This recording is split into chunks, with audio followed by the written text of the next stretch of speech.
really what we're trying to do tonight. And there's 4 of us trying to ensure that you maximise that precious money and you are a member of Belfast branch. Some things go across the society. Some things are specific to the branch that we'll be talking about.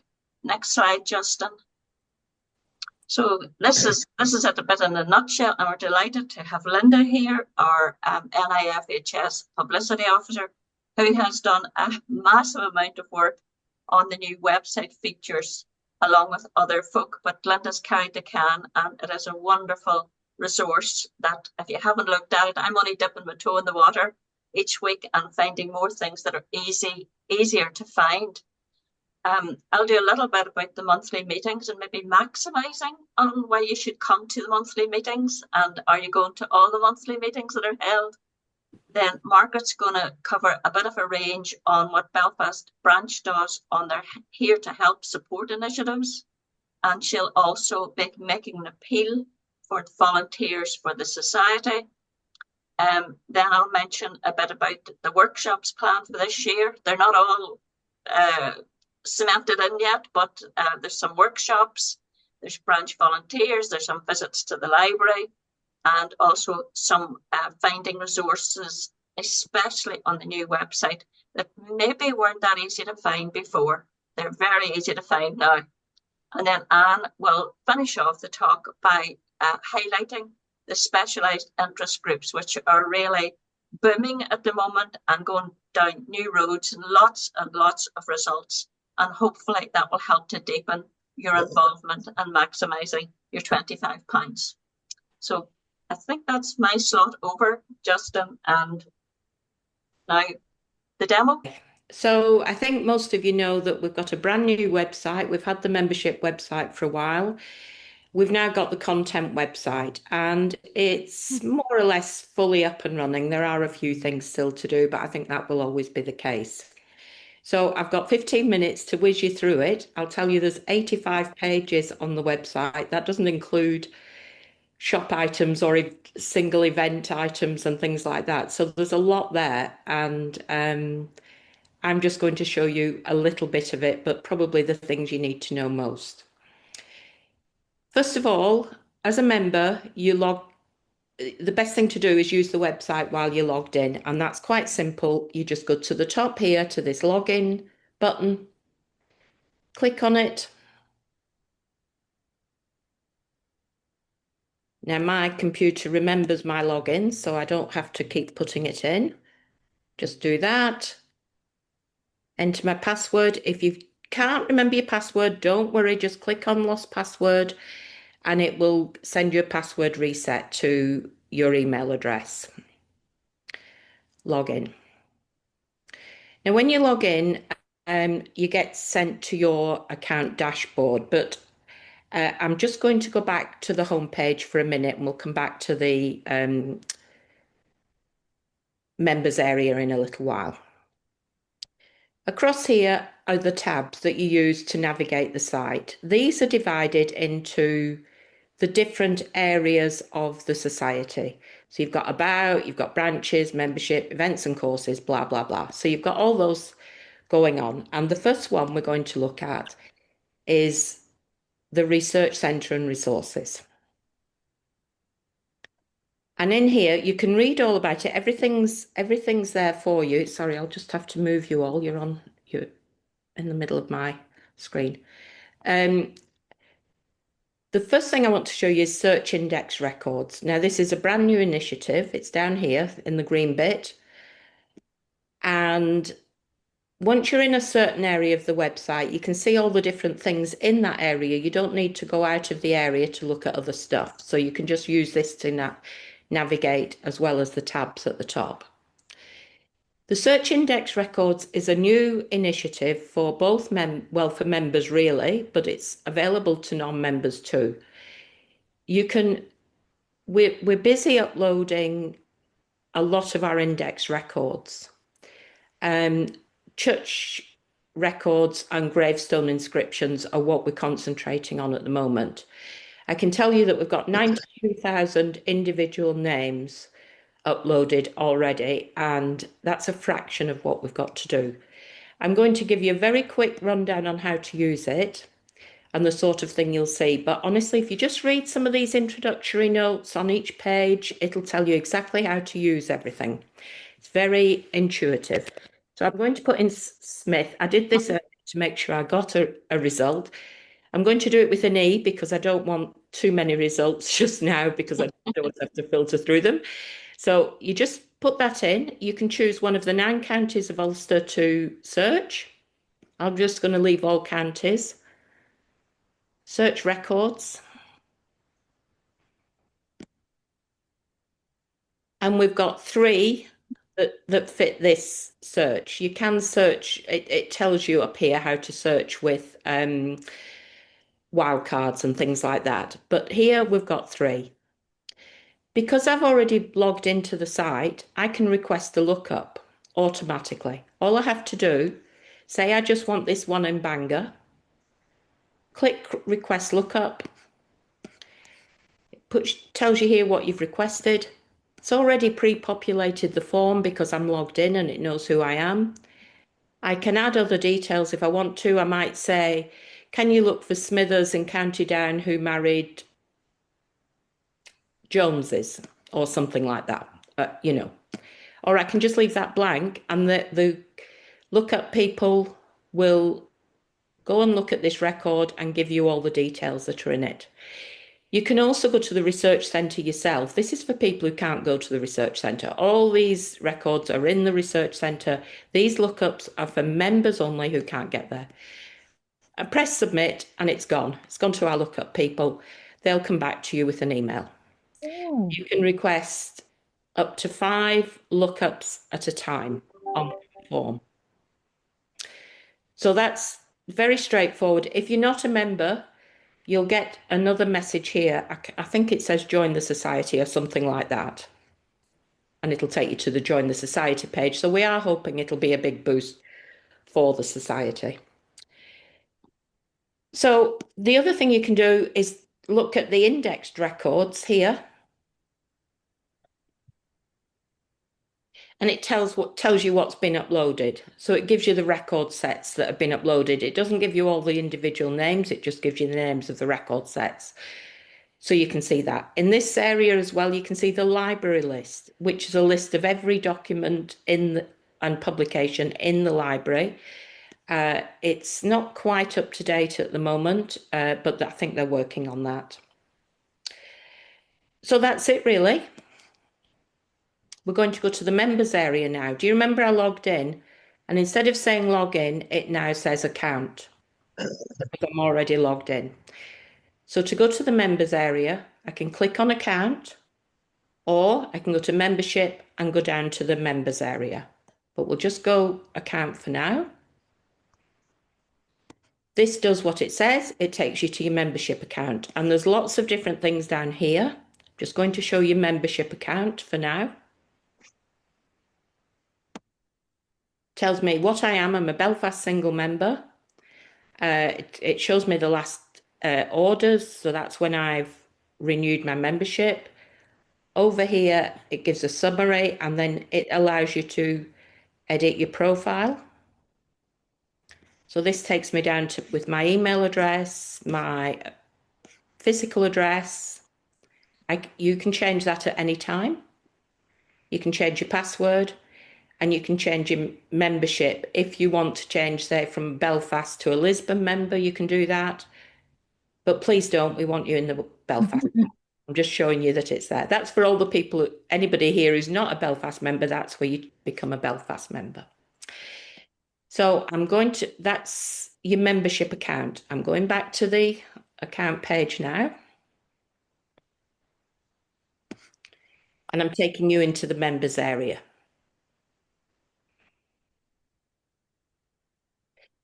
So this is quite simply all the member benefits that are exclusive to you as a member. So non-members do not get access to this part of the website. I haven't got time to show you them all, but we'll have a look at a couple of them. Transcriptions and indexes. So again, just read this. It explains it all. You can get to the library list from this page. You can get to the search index records from this page.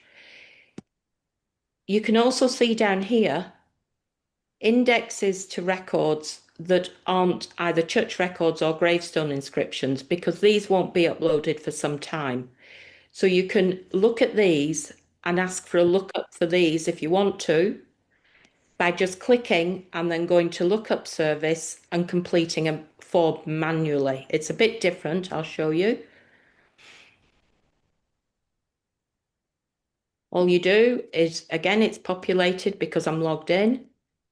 You take from the information you got from one of those records, you find the surname of the person you're inquiring about, the dates that you're interested in, what type of record it is, and you've got all the different types here that are available to you, the name of the record set from the previous document, and submit, and that goes off to the lookup people. It's quite straightforward. If you get stuck, there are instructions up here what to do. So instead of going back to the members area page, I can either go back here, or I know I want to go to NI Roots and JSTOR login next. So I'm just going to go here. So anything you see on the website in green like this is a link to a document or to another page. So this is the guide to the contents of NI Roots, our journal. And I think Audrey is going to be talking about that very soon. But this is where you access it. It's also where you access JSTOR login, JSTOR, which is the Irish journals that we can access free of charge as members of NIHFS. All you do is click here and it takes you straight through to JSTOR. So it's quite straightforward. Now I can't get back because I can't. Sorry. So is that all right, Audrey? Are you happy to do the rest? That's lovely. Just Yeah. it's a good one to find in my case. I'm sorry. I'm just very aware that there's so much to show you. Thanks so much, Linda. You're So right. amazing. Now let's just go back to our members area. So we can click here.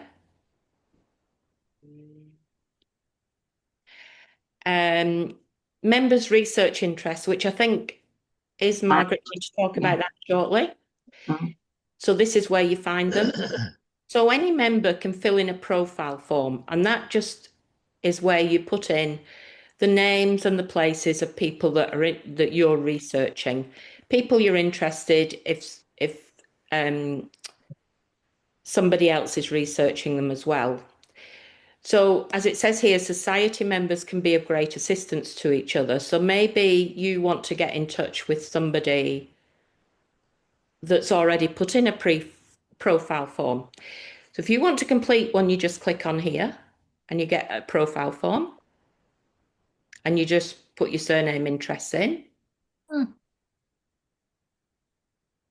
Then you email it off. And I'll just have to go back again. But maybe somebody else is already doing a name that you're interested in. So you can click on this button here and see what other members have done. So for example, let's just have a look here. Can't see, sorry. So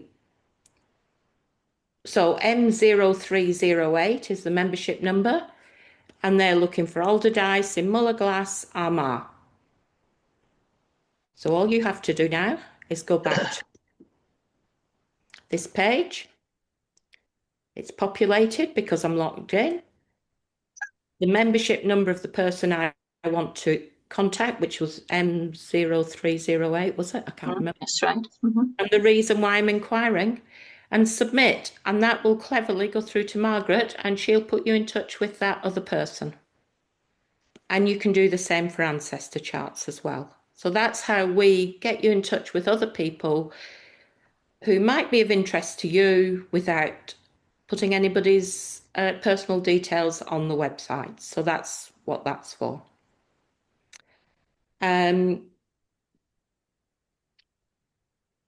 We do have in this members area, we do also have Love Your Society, and I know others are going to be talking about volunteering. This is a page dedicated to volunteering and why you should. And it just gives you some of the people that we're looking for. We need an education officer. We need we've got a branch liaison officer starting.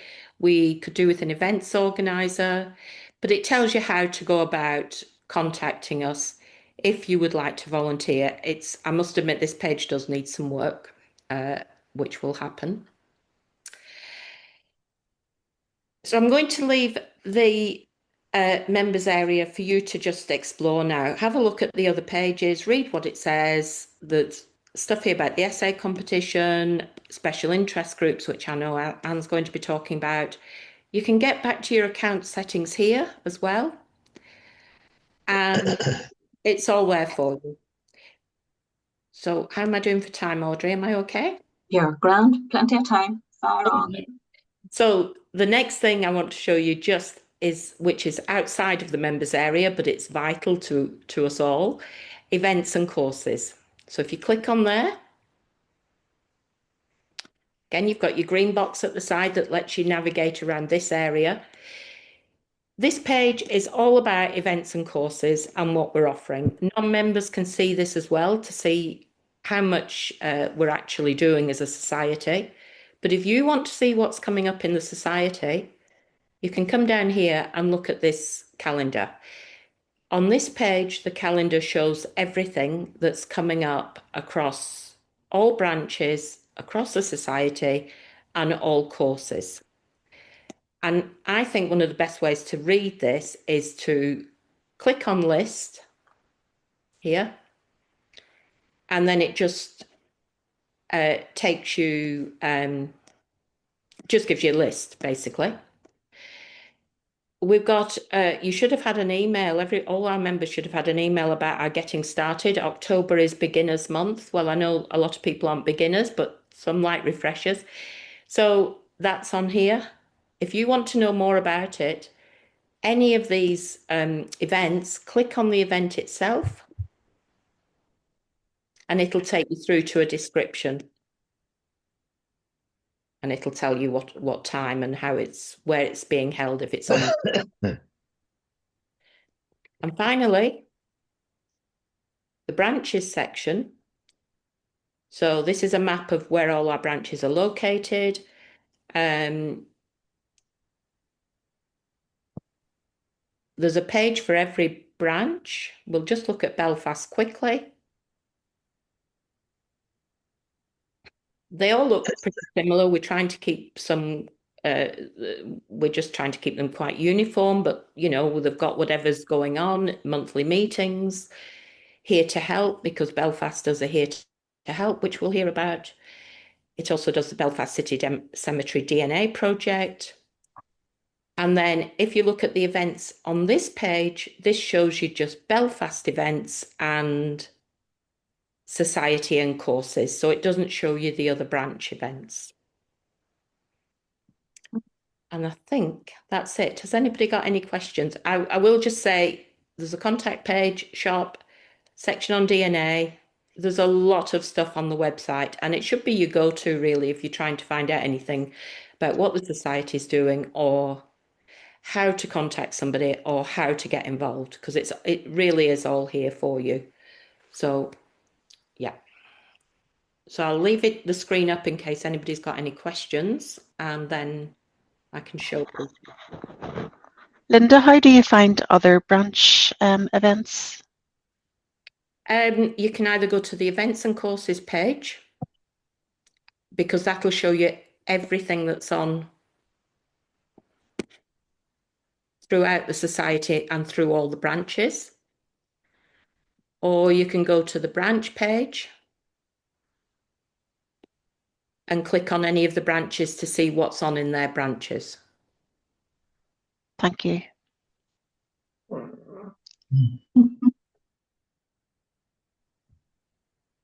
Anything else? I was wondering, Linda, maybe I was very impressed there that we could look at the profile forms that are all now in a very long list. Did you say so many hundreds, thousands of the profile names. Sorry, You know the profile forms that you can how look many at a list. are there? I'll show you. I don't know how many there are. Does Margaret know? So I'm No, it was about 1800 or something. It was about 1800 now you say it, yes. So that must have been picked up over so many years of people searching, No, you know, those putting in profile forms. people have submitted these profile forms. We've just recently gone through them and made sure that everybody's a current member. We obviously can't put you in touch with people who aren't current members. So it's pretty much up to date at the moment, but it will be reviewed again. I think we've got it in November. So there's pages of them, pages and pages and pages. Why not go and see what somebody else has done? You know, I mean, it's the same with the ancestor chart. You can create an ancestor chart here. Just download that form. And we've got over 3,000 of them. Wow. So, there's the index. So again, yeah. So they're amazing resources, really. And Donna was just talking about, you know, a contact she made through here, and it's happening all the time. So do use them. Thank you. That's it. Good. Good. Sorry it was so quick, but I hope you got something from that. Go and have a look. There's a lot. I'll just show you quickly. Go ahead. Centre. If you go to the research centre, it tells you how to get there, when it's open. You even get a floor plan. You can click on there and see a floor plan. You can see pictures of each room. So you can see what you're going to and what's, you know, a little bit of a description. I know things are moving around a lot in the research centre, so I won't put my life on the fact that these are all in the right place, but more or less. So yeah, there's an awful lot of information. And DNA, I can't not say DNA, can I? Types of DNA, how to buy a DNA kit, the DNA projects that we run, how to transfer your DNA between the different sites, and a fairly new one we've got, which is a Why DNA surname interests page. I'll click on that. So if you've done a Y test and you're looking for other people to test and you maybe want to sponsor somebody, you can put these in here as well. And that's building up quite nicely, as you can see. Right, I really am going now. Really just to remind you of the virtual talks. The Zoom and the Belfast branches sent out the link by Vivian. Do you remember we don't meet each other face to face on a monthly meeting, but all our talks are recorded. You can watch the recording in your own time zone. It's on for so many weeks, isn't it, Vivian? You keep me right, a couple of weeks that you have access to the recording. This is a funny one. It's just a personal one, but sometimes you can know by my accent, I don't have a Belfast accent. I'm from Tyrone. So if I sit in on the Tyrone branch sometime to hear their Zoom talk, I actually change my name, which is McEwen, back to my maiden name of Kinloch. And that for me, in County Tyrone, that's where most of my relatives are. And I have found that that has been most profitable when I'm joining Zoom in another branch where my ancestors were. So it's just a wee oddity that I do. And I find that that works because somebody said to me, are you Kinloch of Omagh? And yes, I found out people that had known my parents and my grandparents and could, they actually wrote up an anecdotal piece about them for something I was using. So it's let us know who you are when you're on another site or when you come, you're looking for a particular name, or you might just put the townland or something like that. Have a bit of fun with it. It usually creates a bit of interest, but of course you need to go back the next one and change it back again. But I find it helpful. Justin, any more on that one? When we as a committee, you've about 8 or 9 spots, the monthly talks. We do listen to what branch members are suggesting. It's just not us thinking, oh, well, they might like this. So Margaret very carefully, sometimes when she gets queries, she puts those to the one side, and she'll say, well, there's somebody who would like us to do something more in the history of Presbyterianism in Ireland, and that was a man from USA. Margaret, am I right in saying? Yeah. Mm-hmm. The Accessing Irish Workhouse Records. That one I would say is a good one in that Natalie Bodle that will do it.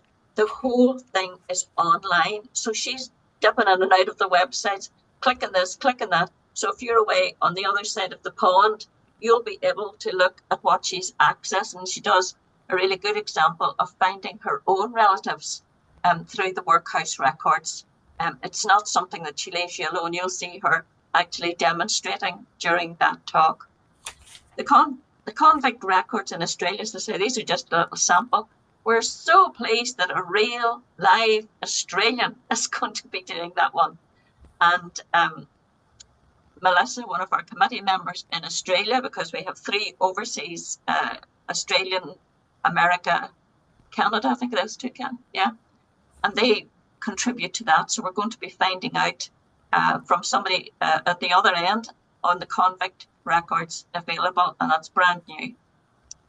The last one, I think, close to my heart is you can draw up a wonderful family history, but how do you link it to what was happening at that time of their life? What was happening socially?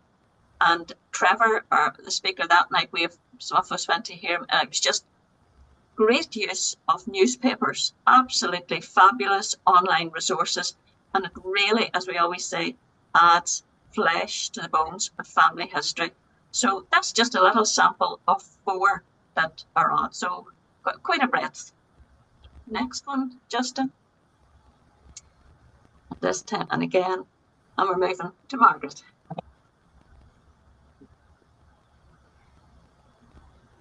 Will I take over then? Yes, please. Thank you. Right. We have been running the Here to Help initiative now for a couple of years, and I think it's a successful initiative because I have been receiving several requests, and I think we have been able to help people, and they have been appreciative of that. The things that we do, we look up references and records, and that is in the Public Records Office or the General Registry Office. Now, we always need as much information as you have got to help us to do that. And again, we can look up maybe 5 items at a time. We don't, as it's all volunteers, we don't want people having to spend a whole day in Prony or wherever, but we will help you out as much as we can. Mentoring, yes, we have a few people on the team that's able to give you some mentoring on how to start family history, and what records to use, what books to look up, and advising. Again, there's members to give you some advice on what to do in starting family research. And the other thing that seems to be very popular is taking photographs. And we'll take photographs of schools or churches or headstones where it is allowed. I say we have there. I've just had a request in the last week for a photograph to be taken in the city cemetery. And Michael, one of the team, he has said he will do that. Now we just have about half a dozen people on that team. So if you feel that you're able to help out with going to the Public Records Office or taking some photographs for us, it would be very much appreciated. We don't call on you even once a month. It could be once every couple of months. And I say I would just put the request out. Can anybody help with this? And if they come back, that's very nice. It's helpful for everyone all round. If there's something on that we haven't mentioned, and you would like, if you put the request through to me at the belfast.treasurer@nifhs.org, we'll have a look at it and we can add it to the list, or there's always somebody that can help in some way or other. I think that's all I have for the Here to Help, Justin. Just thinking that there, Margaret, should we clarify? So that Here to Help initiative, that's run by the Belfast branch for Yes. its members. That's correct, isn't it? Yes, that is run by the Belfast branch only for their own members. Yes. Yeah, no problem. Which branches have their own libraries? Yes, ma'am. There's none of the branches really have their own library. We're all using the main library at Newtonabbey. Unless, can anybody tell me different? We don't actually have a library of our own. Maybe does Causeway maybe have something? Causeway, I think, has a library, and I think Larne maybe has their own library. Yeah.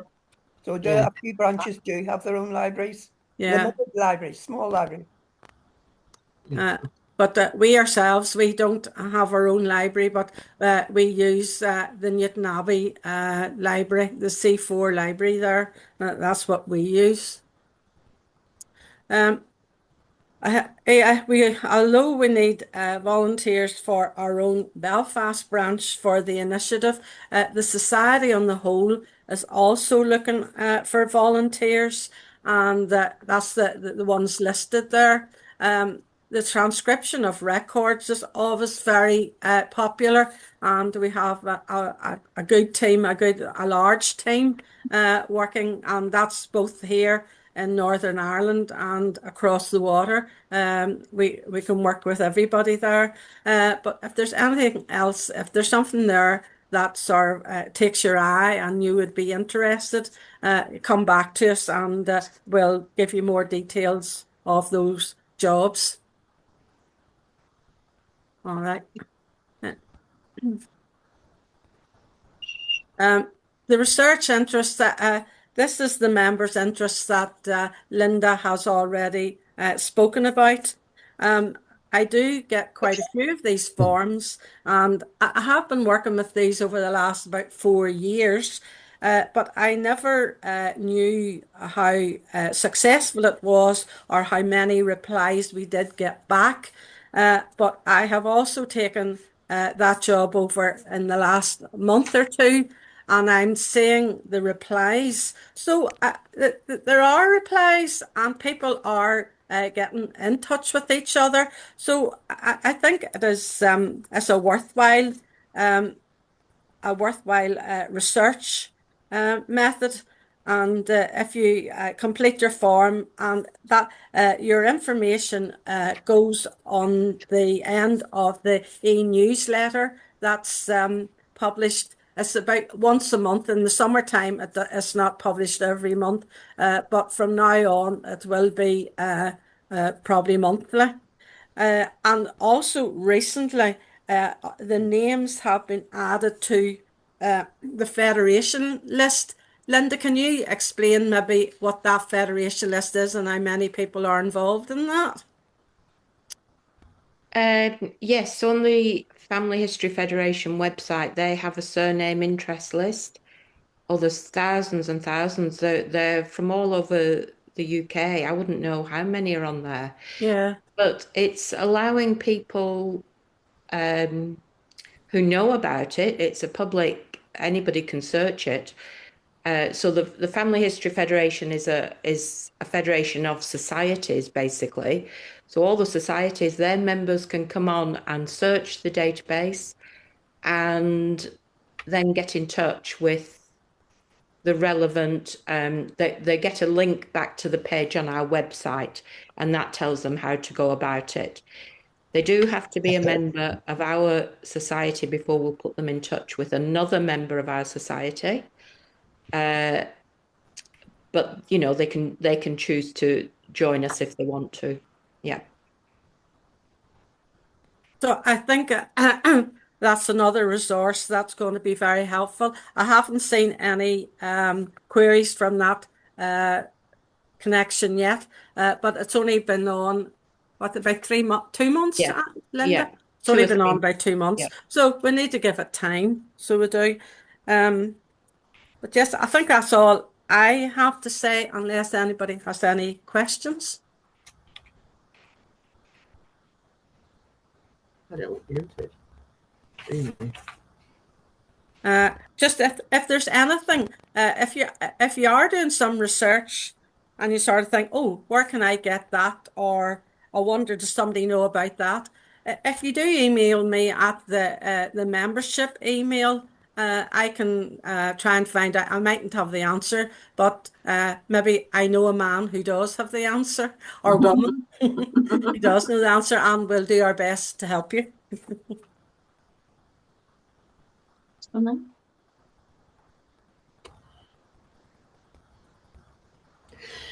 Yes. Oh, Okay, you could I did hear have one. what. Sorry, Donna.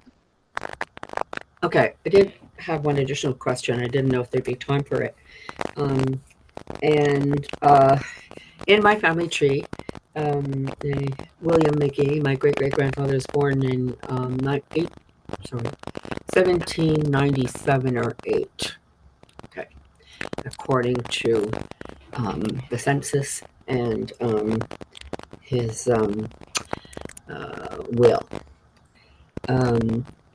However, there's a woman on Ancestry who continues to put him in her family tree and saying it is her great-great-grandfather based on some other things, but also has his parents as the parents of Thomas Darcy McGee and all kinds of things that I know that are not true. So I have given her some just suggestions where I think my great-great-grandfather came from, but she relies on this record from Belfast, a Catholic church in Belfast, where they were born, where he was born, and I'm interested in knowing what would be happening in Belfast in 1797 or 8 that might have had them have a child baptized in a Catholic church when they were staunch Presbyterians. Or did they switch? I don't know. I don't know what's going on in Belfast during that time period. Okay. Well, we have a talk coming up. You know, there will be somebody using the newspapers extensively, Donna, to show you how to look up.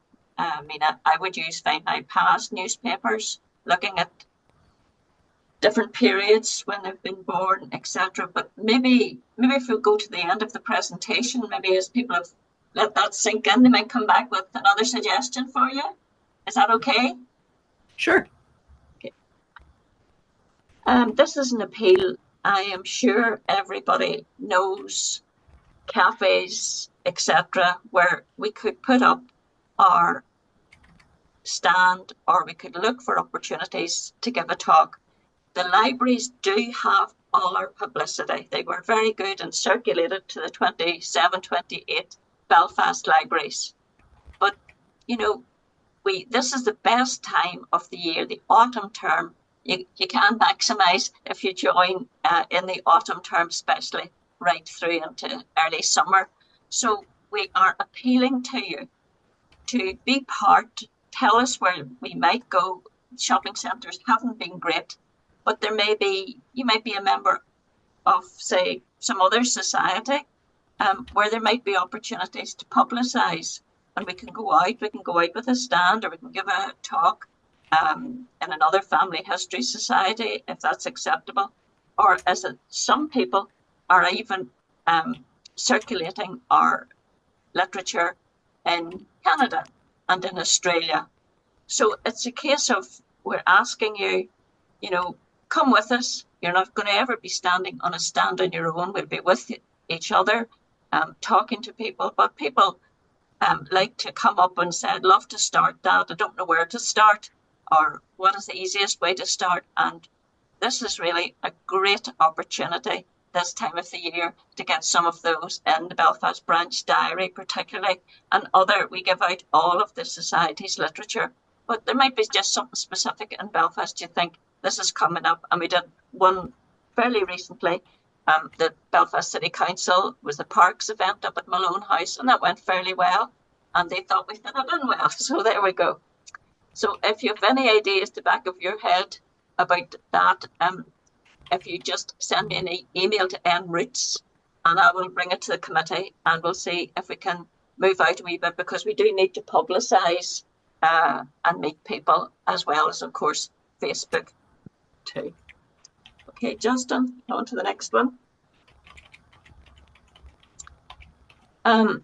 We do workshops that are really face-to-face, as kind of talk to the experts, bring the brick walls, and there are 3 planned this year.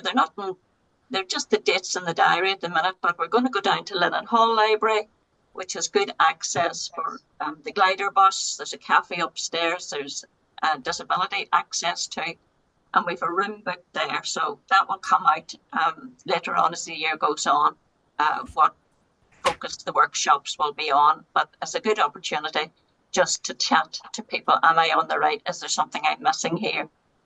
There are 2 visits already booked to the library over at Newton Abbey, and that's very hands-on, transcriptions, books, family trees, submitted by other members. And it's only a tip, but I always look at the PDF on the website, because I go through and I search for surnames, for churches, for graveyards, and I come with them a list of numbers. And that is a great way to sort of get yourself organised to go to the NIFHS library if you're based here. We can use the lookup service, and Linda very well demonstrated how that's so easy to do now. It's just a real great source, and you can do it from home, and somebody will look on the library shelves and try and find the information you need. Thanks, Justin. You have the our society librarian, Evelyn, puts together a monthly e-newsletter. She tries to aim for about the 10th of the month, and then to go out to you as well. For me, I edit the North Irish Roots Journal, which is posted to you. And I'm going to make a little appeal to you. Have you ever thought of writing a short article for the journal? Explain why. Once it's in the journal, it's read by people years and years and years later on JSTOR, and I'll be showing you that how to access the index. And Justin, if you just go on to the next one, because I think it feeds all right. So if you imagine all the journals in all the world are stored mainly in a thing called JSTOR. I think they're actually based in New York. 10 million resources, electronic. And people go on, researchers throughout the world, they spend subscriptions, universities, family historians, and they look at those journals, their science, their every topic under the sun. So when I became journal editor, I was conscious of the wealth of those writers in our journals. It started off in 1994 to 2022. And I appealed to people, would you help me to index all those journals? So if you imagine, I think there's something like about 78 of them all lined up. You're going to go through them all? No. If you want to index them so that you can search them electronically by whatever. And we worked on it for about 7 months, different people all over the world. And I said, what do you want to know from the journals? And they said, well, not only do we want to know the surnames, every surname, we want to know the place names, not only in Ireland, but throughout the world. If somebody has written how to look up Quaker records, look up the word Quaker. Is the gravestone or the graveyard, is that transcribed? So you can search it by church, by the graveyards, by whatever you want. And it ended up at about, I think it was 295 pages. So if we go on to the next slide, you'll see what it looks like. So when it was all finished, Justin to just send me to the next page. Here it is. That's the guide, 260 plus A4 pages, and it indexed all those past journals in fantastic detail. I took on board what the other transcribers wanted to look up. So it's ancestral surnames, authors of articles, places, townlands, churches, local. And then, of course, they wanted the worldwide locations. So not only did they leave Archstraw, where did they go to in Oklahoma? So you could be searching that way. And then people like Mike McCaig, who was a journal editor before me, he was a great guy for writing down about resources that maybe unknown resources, that how do you find those out? And he would occasionally just fill the journal with wonderful articles on those. The last one is a real nugget. So if you imagine the Public Record Office takes, well, I don't know if they do it today, but they took on board and put in big boxes ancestral trees and materials that people deposited. And they just sat in there, and they sat, and they sat. And you have to know, a lovely man called Stanley Nesbitt took the trees and put them all in alphabetical order. And they're in the guide to the content. So if you're searching for whatever, you find the number, and you can go down to Belfast Prony and get out that big box. And I did it for one of Margaret's contacts on Here to Help. A gentleman had noticed a surname and that there was the materials were deposited. I got the number, I went down. There were 28 pages, foolscap, of family trees and lots of other details. And he lived in Australia. So it was just one box, absolutely stuffed with resources here from his family. So Linda kindly demonstrated how you find that, how you search it. It's pretty easy. So if we just go on to the next slide, just as a quick reminder, but Linda's already covered it. You go into the members area, you click on the box that says NI Roots and the JSTOR login, and it just find out what you want to look up, what is the volume that you want to look up. But remember, because you're a member of NIFHS, you have free login to the whole Ireland collection. It's just not NIF journal. The Ireland collection, you can look at other journals, but a lot of them are not indexed. So you have to read them one by one, look through their indexed. Ours is indexed, and that makes it a good starting point. So, next one, I'm leading on to where Anne's going to be taking over from me. People wanting to do a bit of writing down of family memories, and particularly those that inspire the next generation. It's something that I'm very keen on.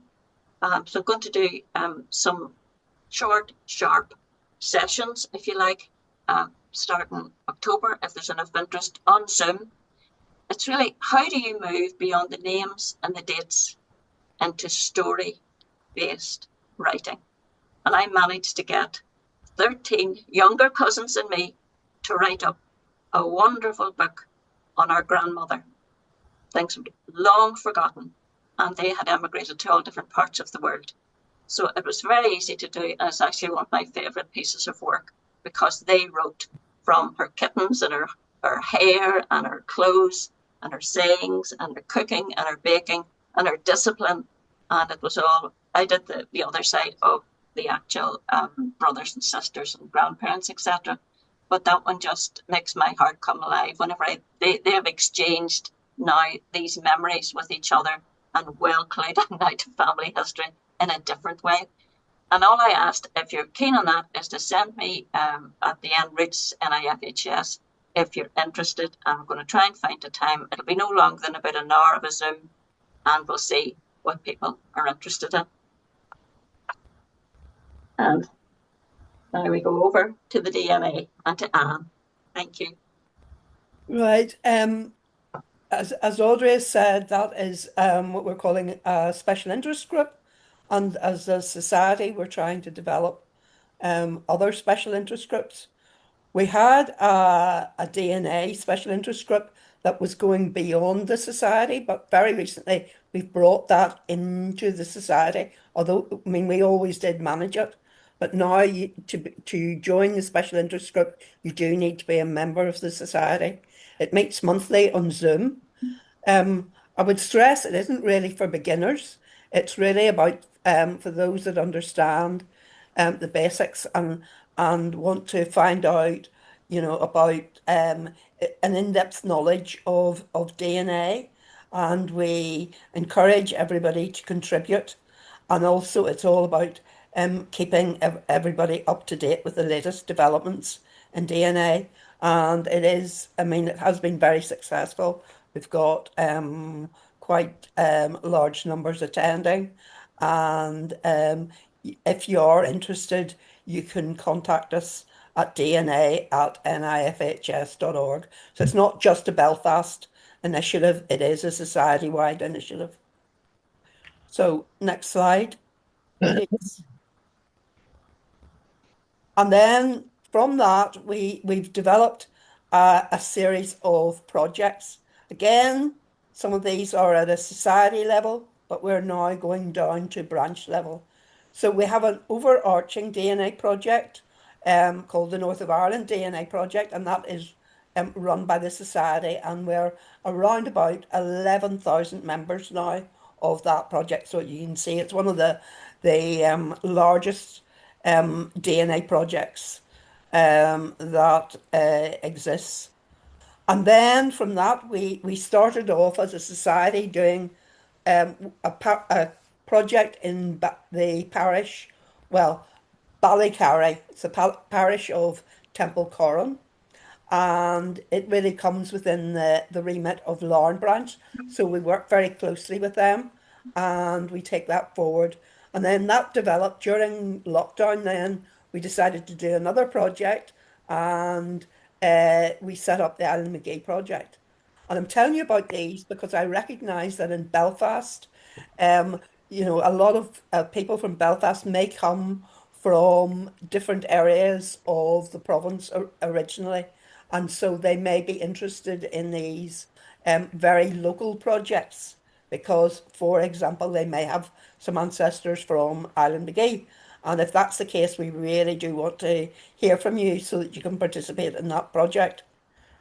We decided that we would try to get more of the branches involved, and so we offered each branch 5 free DNA kits if they funded 5 to match the 5 inverted commas free kits.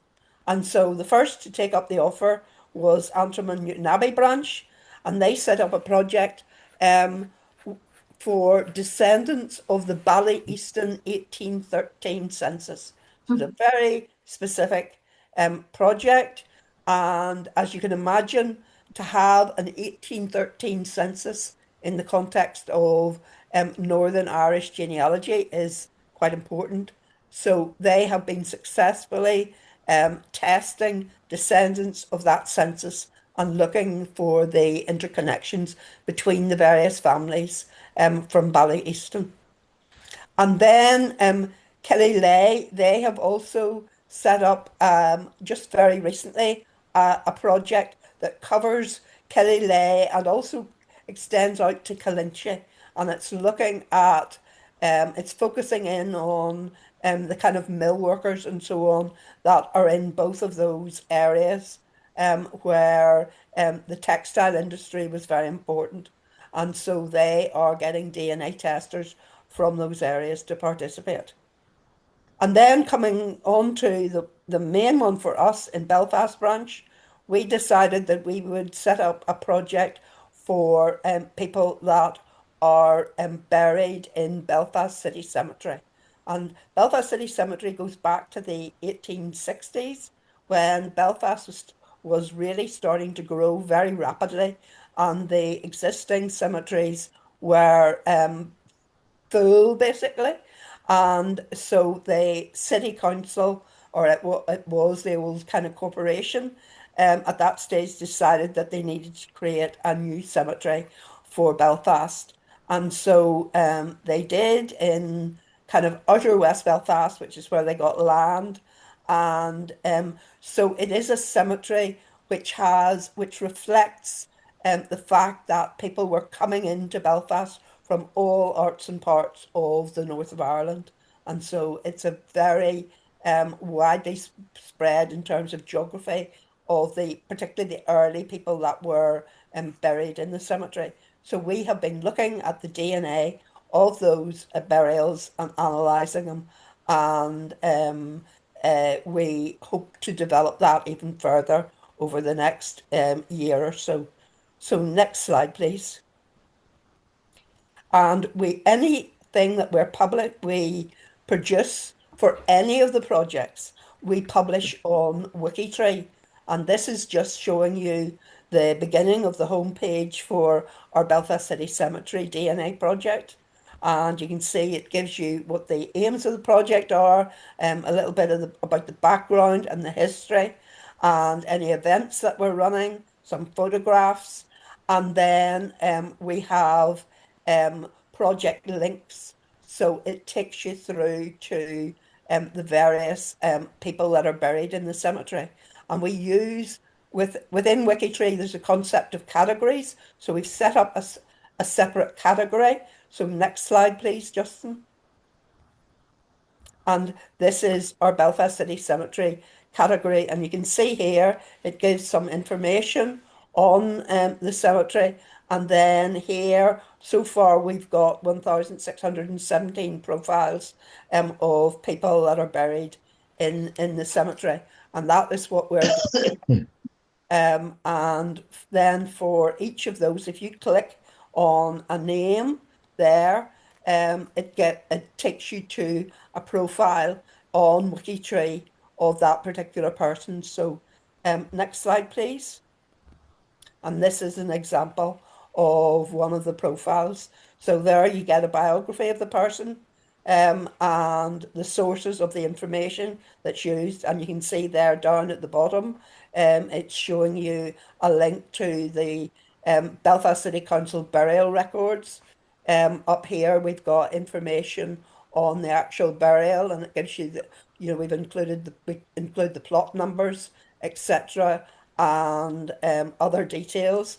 And then here you can see the DNA connections. So these are the people that are related to the particular person that's concerned, and details of their DNA, so that anybody landing on this site will know that people have tested their DNA and should be looking for these connections on their various match lists. So that kind of gives you a flavour of what we're trying to do on, in particular, as I say, on the Belfast branch for their DNA project. So I'm happy to take questions on the whole area of DNA if anybody wants to ask any questions.